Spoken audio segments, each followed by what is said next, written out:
growing. So if you know anybody or are interested, let me know. And the third thing that we do is we have an incubator, innovation incubator, and we have two assets in there, or two nascent innovations, and we're growing them, and we'll hopefully sell them by the end of the year. So if you are interested in learning more about that, let me know. And I just want to give a shout out to our sponsors, and then we'll start with Jim.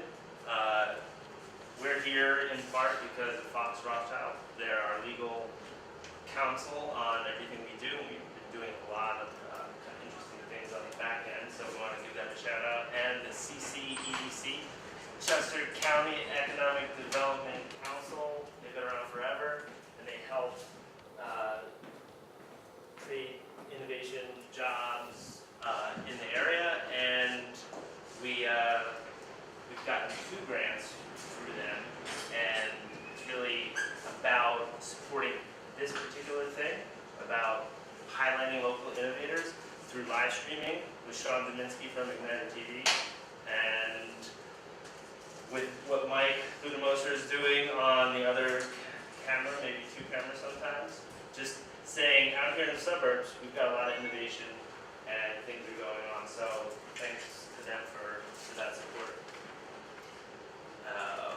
I think that's it. So let me turn it over to Jim Breslin, who's a local author, kind of community developer with his Westchester Story Slam, getting people kind of to get together and do creative things like what we're doing here. And also has a history at QVC, so I'll let him do a bio. And he'll talk about his book for about a half hour, and then we can do a Q&A with Jim and learn about innovation and everything else. So let's give him a round of applause.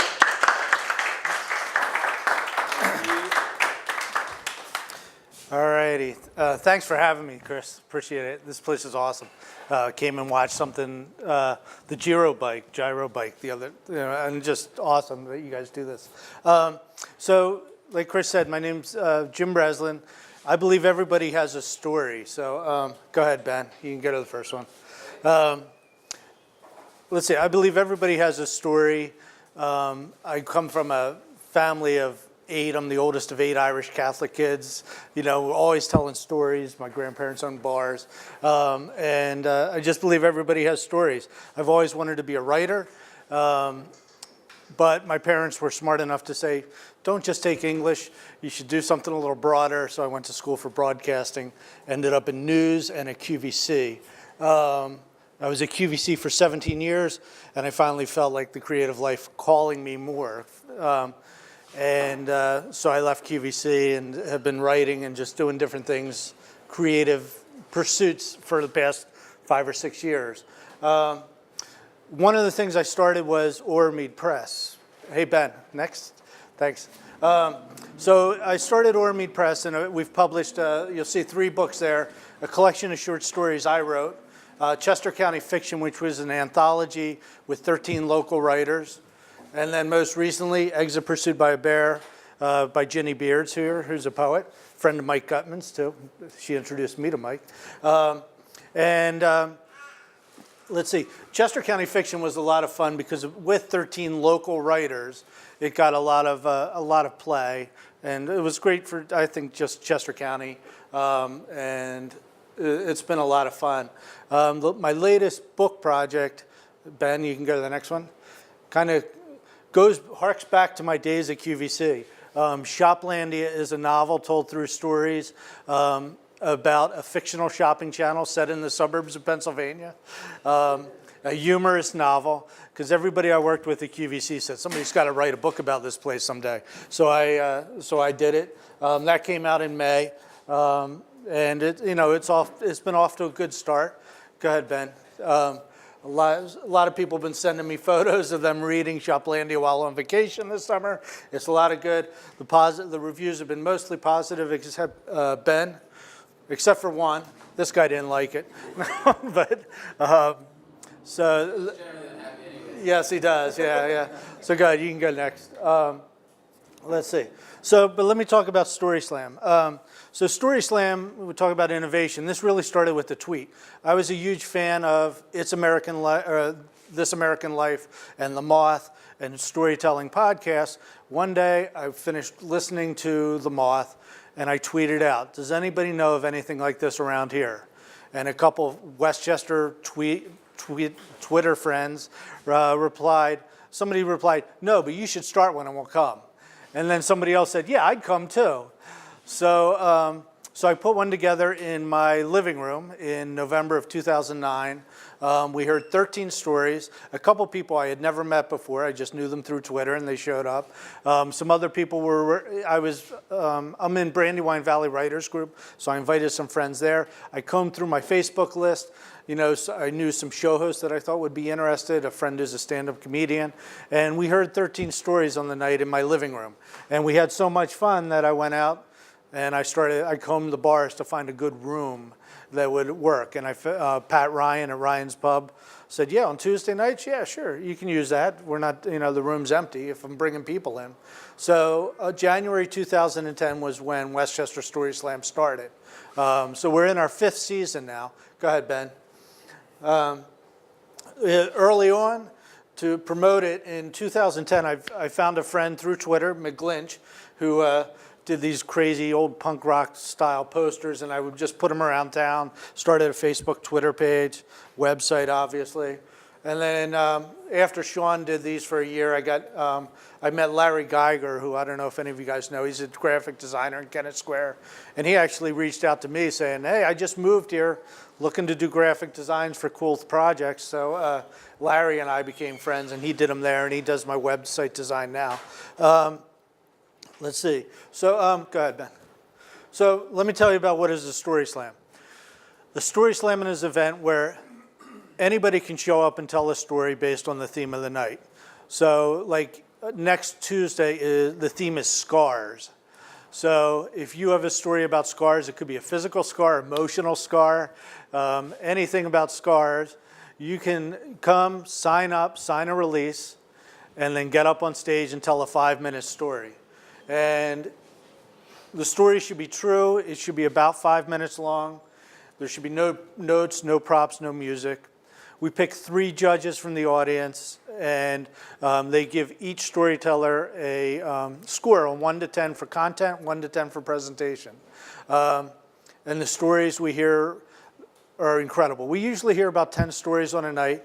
I'm going to say, every month I walk out of there and there's like 3 or 4 stories that have just blown me away that are really, I find interesting.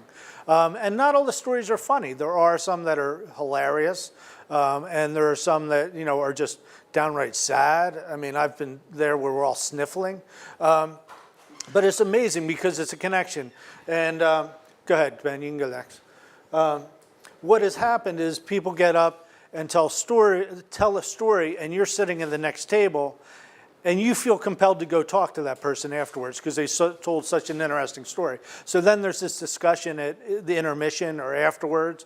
Now when the story slams end, a lot of times people are hanging out for another hour or two, mixing, because when somebody tells a 5-minute story, they're telling you something often is very personal, and you make this connection. So it's been very interesting for me because I'll see 2 people that I've known independently, and then I see them connect on Facebook afterwards, and I see they become friends and they start going out for coffee. Let's see. So Westchester Story Slam, basically the stories. What I do is I recorded all the stories, just like you guys are doing here, where I record video of the stories. I put them up on YouTube. I also do a podcast. I pick 3 stories each month and do a podcast. Let's see. The winner of each Story Slam, you can go to the next one. I think I just have 2 more photos. There's Mike Mauger. He's a local guy telling a story. Go ahead, Ben. One more. And Ariana telling a story. Go ahead. You can go next. So this is Jill Salkin just won last month. So when you win a Story Slam, you get the coveted coffee mug, what we say. But really what you get is you get to advance to the Grand Slam, which the Grand Slam brings together the winning storytellers from January through October. Last year we held it at Chester County Historical Society. We had 280 people in the audience. And it was amazing because they're up on the big stage. People were riveted. We had two winners, Luann Sims and Karen Randall. And what they win is you get your name immortalized on the Storyteller's Cup, which is something I found at a vintage shop, and just we get the names put on there. And then I get some gift certificates from local businesses to give them. I don't play up the prizes a lot because I don't want this to be really competitive. It's all more about community and building and just having fun and sharing stories. The stories people tell, I'll give you some examples. I've had somebody get up and tell, they started their line with, I just got out of prison yesterday. And then they told a story about being in prison. I had an 18-year-old girl get up and tell a story about how her friend's suicide affected her. We've heard stories about somebody as a teenager, they stole somebody's electric wheelchair and then 2 weeks later turned it in and got the reward. Which it's really a hilarious story. They were teenagers. They thought it was thrown out. It was backed by a dumpster. And some of these stories have become like legendary, because they live on YouTube. Actually, Kyle Hudson his story has like 4,000 hits. He told a story about being at a Yankees game, and it's gotten like 4,000 hits on YouTube. Hilarious story. So you should check it out.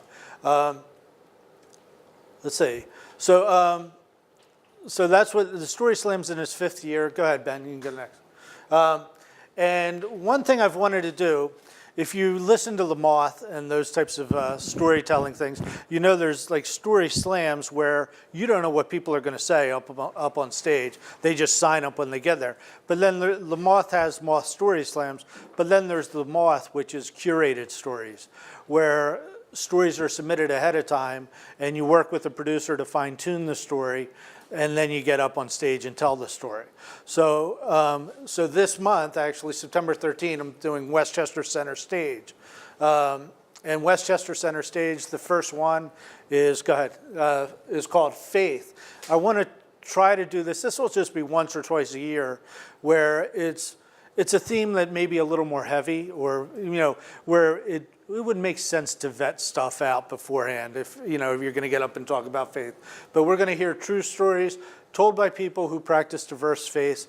We're going to hear about people that are lapsed Catholics, Buddhist, Muslim, different stories and what faith means to them. It's very personal. A lot of people practice faith very personally. They maybe have a hybrid of faith. I couldn't believe how many stories I had got from people who are lapsed Catholics who now bring in a little bit of Buddhism to their life, and stories like that. So we're going to hear about 10 stories on that September 13th. And I teamed up with this because I wanted to do it where proceeds go to a charity. So Acton Faith of Greater Westchester, Hallie Romanowski is the director there. They basically pull the churches, mosques, synagogues together to provide help for people that are underemployed or unemployed. So if somebody can't make the rent this month, they may help them pay that rent just to get over one hurdle. If somebody needs diapers for their kid and they're running low on money this week, they have an email list, and maybe somebody from the Methodist church or from the mosque will say, I'm going to Giant today. I'll pick something up and drop it off for this family. So the portion of the proceeds is going to go to them for this. And I'm hoping that maybe I would cover some other more interesting themes, maybe do another one next year. Go ahead, Ben. For those at home and those in the audience who are interested in Center Stage, would you mind just plugging the contact information or the info for the location and the date? Yeah, so the Faith event is going to be Saturday, September 13th at 7 p.m., and that's at Thomas Patrick Hall, which is it's on Chestnut Street and Darlington Street, kind of behind St. Agnes Convent, and it's basically their gym. So we're able to they're donating the space for us to use for the event. And it's 7 p.m. on Saturday, September 13th. So, and then the Story Slam, the next Story Slam is Tuesday, September 9th. The theme is Scars, and that's at Sidebar. And tickets for both are available. If you go to wcstoryslam.com, there's links to buy tickets for either event or any event. And the Westchester Story Slam now, I think the last 14 Story Slams have sold out. It's the second floor Sidebar, so it only holds 70 people. Tickets usually sell out, a few days before the event. So to celebrate the 5th year of Westchester Story Slam, one thing I've wanted to do is doing an anthology, and this brings Oramead Press and Story Slam together. So at the Grand Slam in November, we're going to be releasing Westchester Story Slam selected stories from 2010 to 2014. So I've picked about 50 stories from the first 5 years, stories that really resonated with me, and asked people to submit them. Kyle's in there, Michael Gutman's in there. And so I'm looking forward for that coming out. I think it'll make a good Christmas gift. And I've been line editing, stories, and they bring me back great memories. But if you haven't been to Story Slam and you like to read, it could be a good joyful read this winter. So that's it for my presentation. What questions do you have about Story Slam? Thanks for coming out. Yeah.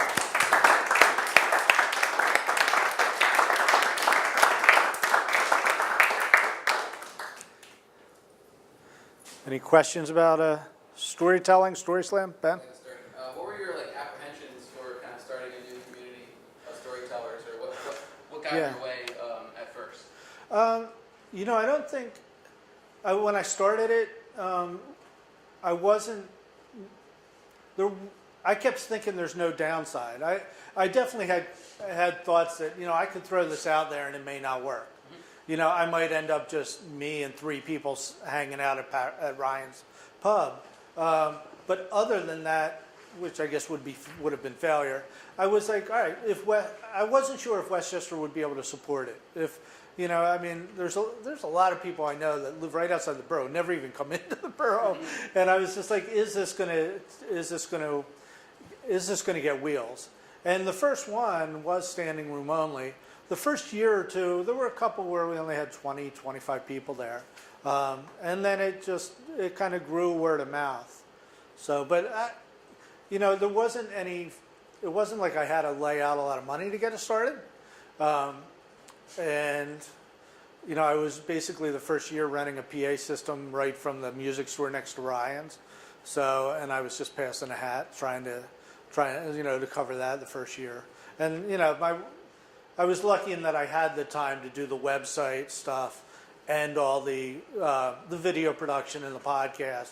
So, obviously that was my time. My time was the biggest risk. So, What's your favorite story you've heard so far? Oh gosh, I couldn't tell you one. I think his. yeah. No, his is definitely one of them. Eli Silverman's Release the Condor is awesome. Judge Carmody, Patrick Carmody, has this great story about his grandfather. His grandfather was bringing down a garage door and sliced his finger off. And they got to the hospital, and the doctor said if you get his finger and bring it over here, we hope to reattach it, right? Well, Patrick's father, who had gone bankrupt and moved in with the father-in-law, found the finger in the garage, rushed to the hospital and got to the hospital and got out his handkerchief, and he lost his father-in-law's finger.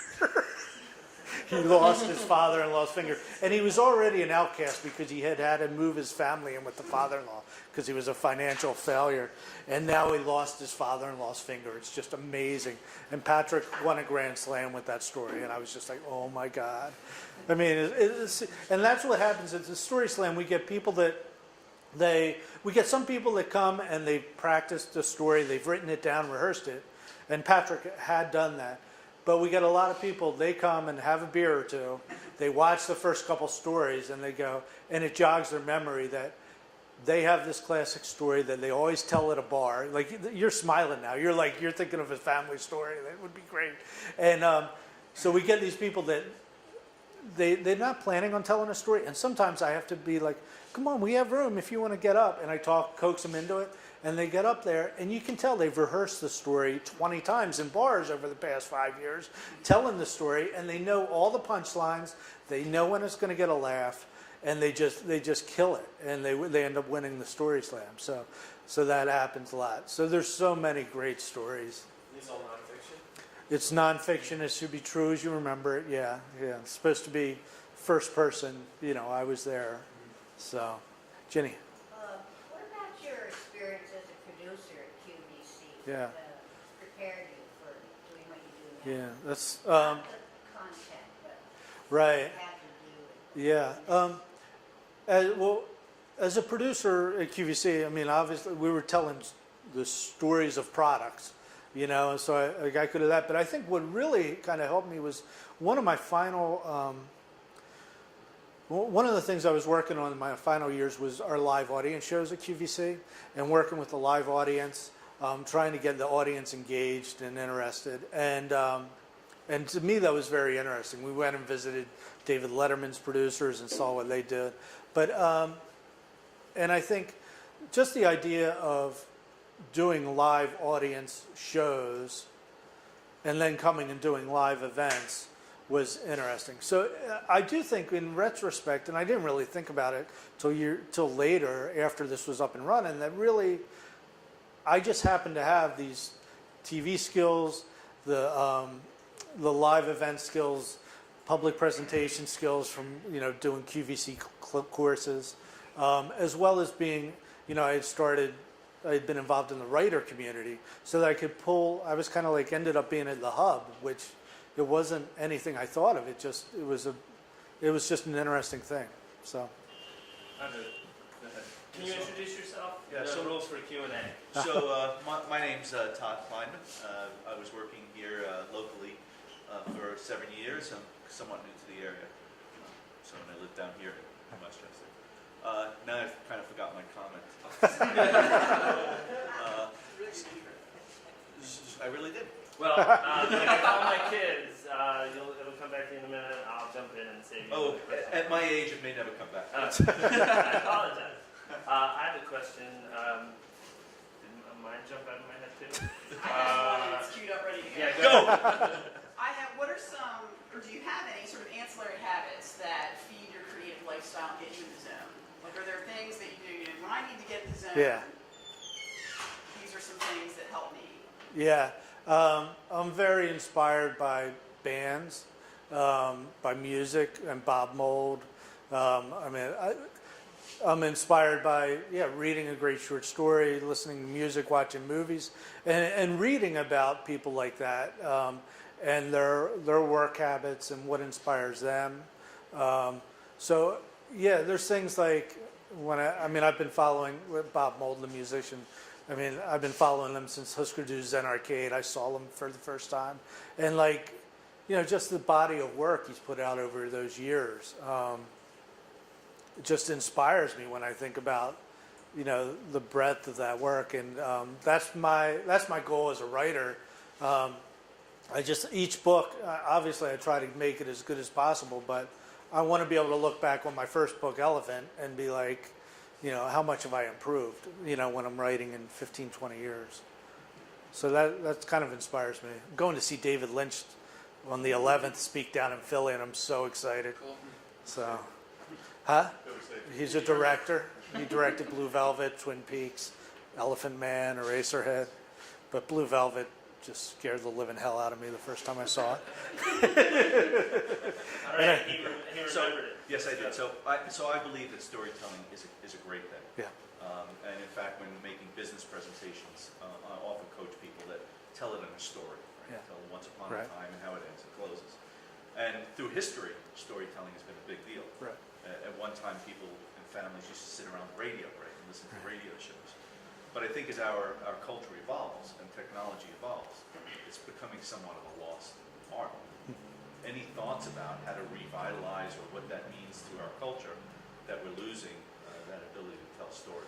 Well, I guess I think storytelling takes many forms in that, you know, very polished movies or polished ads are often are stories. But I think just standing up and telling a story for 5 minutes, I get a lot of comments from people that come to Story Slam and say, this is great not to be home in front of the TV and like, you know, do that. And I think it's still there in certain ways. Jake Frechette, who has come to Story Slam as a teacher at Ruston, he held one with his high school students and asked me to come judge, and these kids were awesome. I mean, I was near tears with a couple of the stories. And Delaware County Community College, a couple professors there have done it with their kids. And I mean, oh gosh, the kid, and some of the best stories and most personal stories are from 18, 20-year-old kids. I had a kid at Delco Community College. His opening line was, so I'm sitting in the abortion clinic with my girlfriend, and I really, you know, don't want to be there. And he started talking about, but my girlfriend's mother had told me, you have a month to go out and find a job to support this kid, or she's got to do this. And he was devastated. And he told this whole story about, oh, he'd already had one kid, and he talked about how he just effed up things. And I'm just like, oh my God. And I've heard stories. This girl, Maddie, has told the stories twice. She told the story about a friend's suicide.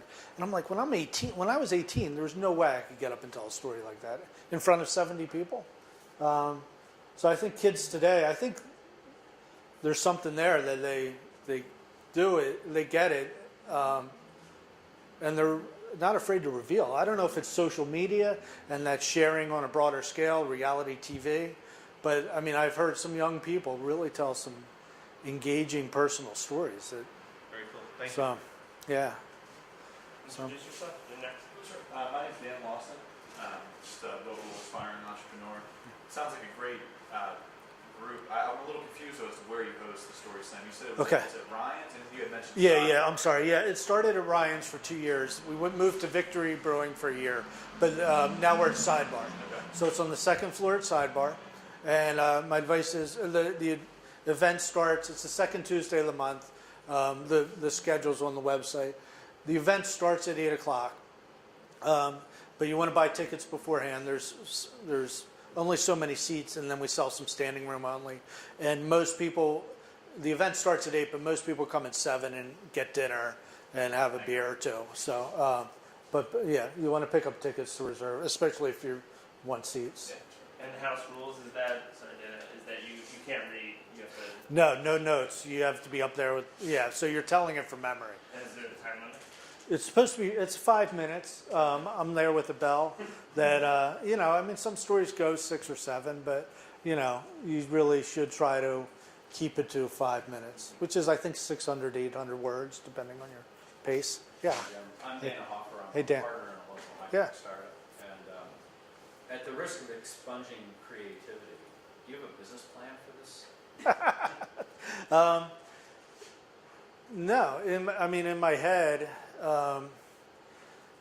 you know, I knew that I wanted to do this book 3 years ago, but I needed to wait to do it for 5 years. I have some things on the burner about possibly doing ones in other neighboring towns that, you know, but I'm kind of doing it myself, and I'm not, I've written out sheets with the idea of maybe, a lot of the things that I feel I knew and like I feel are common sense and knowing how to do it. Like I've started writing stuff down because I keep getting emails from people in Connecticut and Ohio and different places wanting to do one. So I've been thinking about like writing the beginner's guide or doing some kind of, not franchise, because it can't be a big money-making thing, you know. You're not. Why couldn't it be not a content network, but content that's delivered through television or cable. Yeah. Because there's more inventory of space in the airwaves collectively. Right, right. Or even through YouTube. YouTube lowered its threshold for being able to charge for content to 1,000 subscribers to your channel. And you can do micro payments. Yeah. Right? Like Right, subscription yeah, micro yeah. payments. So $1 a month to have access to the full Okay, stories to or fulfill something. this, yeah. And you can do pre-roll, mid-roll. Yeah. I'm also with YouTube, like I didn't sign up for the ads and stuff because I'm also respectful that they're the storyteller stories. And, you know, I mean, people pay to come do the stories, to come watch the Story Slam. And that pays for my editing and my, you know, the website and stuff. But, you know, I don't want to be seen as taking people's stories and then leveraging them so that, you know, I'm making a ton of money because there's the storyteller stories too. Yeah. So, I'm just cognizant of finding that balance, you know.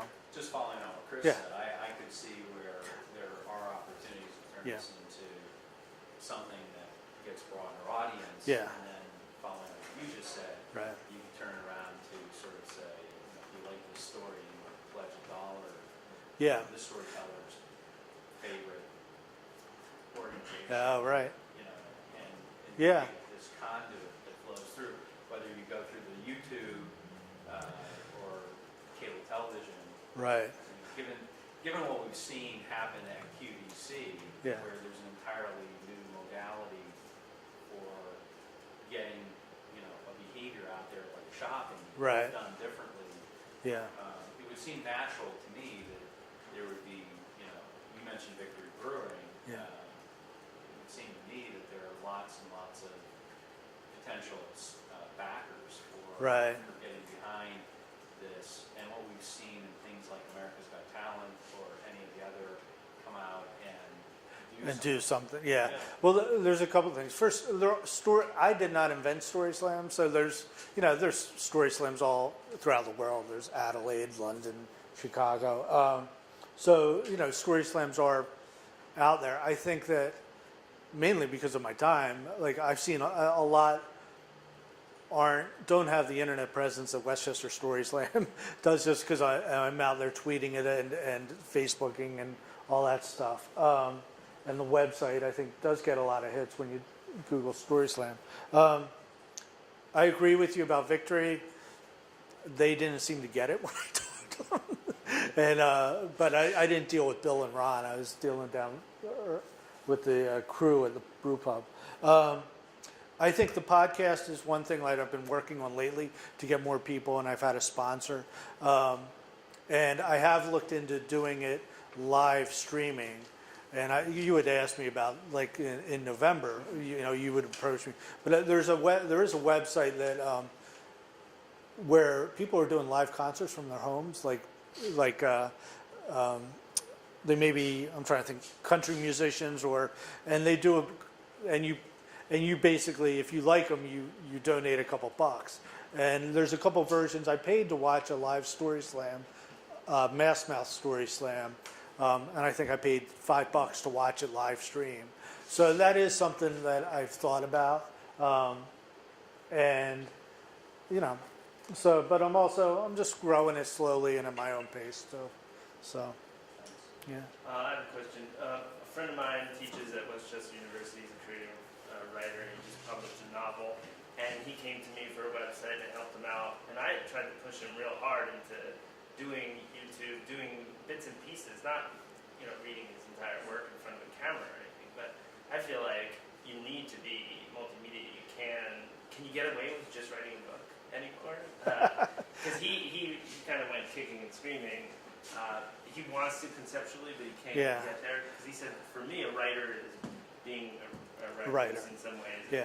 Doing that, but I'm just saying, success is over here, straddling both realities. You know, there's so many writers that are introverts, and they don't want to get out there and do the marketing. They feel like the marketing is shady, or their hands are going to be dirty. That is really interesting, because I'll go to Rosemont Coffee House, where there's a lot of writers published with the big publishers, and they don't they don't they don't want to do the Twitter, Facebook, and the engaging and other things. But I think all that stuff is needed no matter how you're going to be publishing your work and getting out there in front of live audiences. I pitch when I'm speaking to writers that you would need to be able to go to a story slam and tell a 5-minute story if you're going to be submitting your novel to Macmillan to get published, because they'll Google your name, and if they see that you're engaging and can tell a story in front of an audience, all right, there's a better chance this person's going to be able to sell their work. So I agree with you there. I've seen a lot of book trailers, you know, and that was kind of like a rage, like you got to have a book trailer for your book. And I'm not sure, you know, for the amount of money book trailers cost, I don't know if they really pay off. And, you know, to do one really well is hard. Well, have you seen Dollar Shave? Do you know Dollar Shave Club? No. It's this viral video that Okay. this guy ended up with 50,000 razors. Okay. And someone gave them to him, and he's like, well, if I could sell these, I could make a lot of money. So he made this ridiculous video for about 5,000 Okay. and launched like a big competitor Yeah. to Gillette. And he's just been selling razors like crazy, built a complete brand out of it. But if you do a good enough video, I think it could work. Yeah. It's not about production, it's about kind of creativity. But I mean, audacity. yeah, trying to get, obviously everybody's trying to get their videos viral, and it's still, you know, I've seen a lot of book trailers that just don't work, you know, and it's like, it's trying to find lightning in a bottle. It's trying to dump water, a bucket of ice water on your head. Yeah, Like yeah. what made that go viral, you know, so, yeah. Introduce Hey, yourself. Kevin, I'm a partner here at Wall Street Labs, and I just wanted to get your take on the whole movement from like traditional publishers to like self-publishing on Yeah. Amazon. Yeah. And you know, I have a Kindle, so you see now more and more like self-published, not even full novels, like segments of novels, Right. making it up the charts. Yeah. And so what people do is instead of releasing like a full novel, or like Serialize it it. would be like an album. They release the equivalent of like a single, Yeah. right, or like a few chapters Right. at a time. Yeah. And a few have been actually been signed, like they've gotten movie deals. So, Right. Yeah. just wanted to get your take There's, on that. yeah, I think it is exciting with the Kindle and what people are doing, and you can, you know, the novella was thought to be lost because a novella, you know, between a short story and a novel, Yeah. just wasn't thought to have sold, but now, like through the Kindle, people Well, are that's buying them. exactly what it is. And serialization, which Charles Dickens did serialization back in the day, is coming in. I think obviously the success of like Harry Potter and Twilight series, all this, it seems like everybody's trying to write a paranormal, you know, fantasy series. I think the idea of being able to publish through Kindle, and I think print on demand. I think print on demand is cooler than Kindle. I guess Kindle has more sex appeal to people because you can download it right away. But for me, print on demand is the big thing because, you know, somebody orders a paperback from Amazon, they print it that day and drop it in the mail to you. So one of the things that's a big problem for the big publishers is they do a run of 2,000 copies of a book, send it out there, maybe only 1,000 sell. They have to take back the other 1,000 and burn them or, you know, recycle them.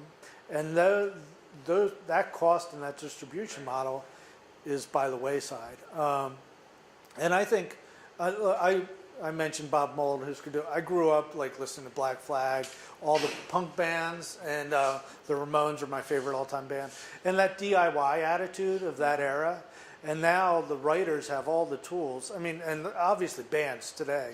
My sons go to Temple, and my son writes for Rock on Philly, and WXPN's The Key.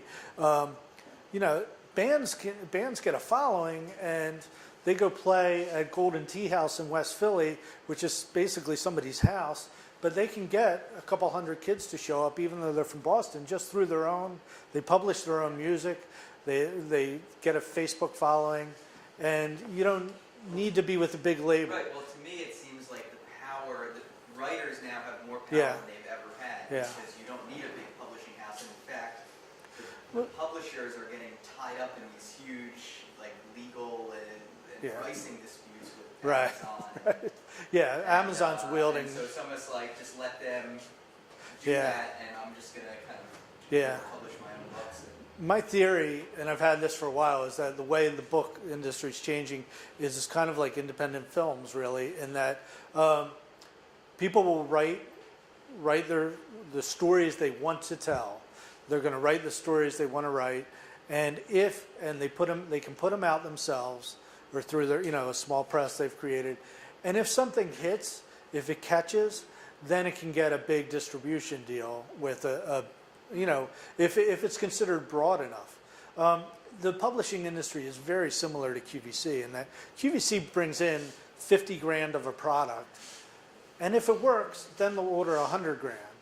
If it doesn't work and they only sell 10 grand, the vendor's going to eat the remaining 40 grand. And as good as QVC buyers are, they don't know what's going to work. We don't know what's going to, nobody knows what's going to work until it hits the air, and it's very much the same in publishing. I mean, they may say, yeah, this is great, and they have the contacts at New York Times to get the book review written, but you don't know until it gets out there how it's going to be received. Right, so the self-publishing de-risks, really, Yeah, it- right. the model for Yeah. everyone. Well, I've had, in the marketing company that is run out of here, 23 North, I've had some product companies, and I've worked to get them on to QVC. And I thought about this thing, QVC Bootcamp, to get you online selling so you have some data. So that would de-risk it for them, but give the product person a little leverage to say, yeah, I sold 8,000 already globally, and I've got this much traffic, right? Yeah. It seems anachronistic to say that someone shows up with 50,000 and there's no idea whether it sells, and then the producer eats those if they don't sell. Like, that's crazy, because with the internet, you should be able to get some intel about whether it's going to be good or not Yeah. before you go in front of TV. But I also think QVC has a very unique audience, that will it work? Yeah, it's an interesting thing to think about. With the author that I mentioned, I felt pain for him because he kind of let me in on the economics of a novel, like how much the author makes. I said, God, that really is terrible. We've got to figure out a way to innovate here. So I thought of like a mashup with Kickstarter and e-commerce. And tell me what you think of this idea. You sell a book for $15, or you can sell a book with 10 minutes on the phone with that author for $35. And that difference goes right to the author. Yeah. And I told the publisher this, and they loved it, but they were like, well, but we want that money. Right. So I was like, you got to rewrite the contract, because I think most people now who consume media, they would like access to the author. Yeah, Like, yeah. there's no more, we don't care about you, it's the art stands on itself. It's like, man, I love Kurt Vonnegut. What I would have paid to talk to Kurt Vonnegut. Right. Or, Yeah, that's interesting. There's like a hybrid model Well- there to bring a lot more cash to the Right. author. Well, think of that that website. Now I'm forgetting. It wasn't like live concert, but you could do something like that with an author where they do a greeting with so many people. Mm-hmm. I know that some authors are doing Skype book clubs and things like that. I think that stuff is very interesting because they do want to hear from the author of certain books. Yeah. All right, let's go one more question, and we can hang out after and talk to Jim. I will Anything? actually ask, have you ever seen Henry Rollins do spoken word? I've not seen him do spoken word, but I did see him at Black Flag, do Black Flag. Wow. He came out and he was the long-haired days. He had the big sundial tattoo. I thought he was going to kick the ass of every one of us in the audience. He scared the hell out of me. So I also grew up on punk rock, and Henry Rollins really started this thing called spoken word. Yeah. He would fill these punk rock houses, and he'd get up on the stage, and he'd sit in a chair, and he'd just tell stories. And people would pay the same amount that they would pay to see the Ramones. But they would pay to see him tell stories. Yeah. And he was like the only guy doing that. Yeah. He did it probably for the last 25 Yeah. years. Right. Yeah. It's So- amazing. So, All right.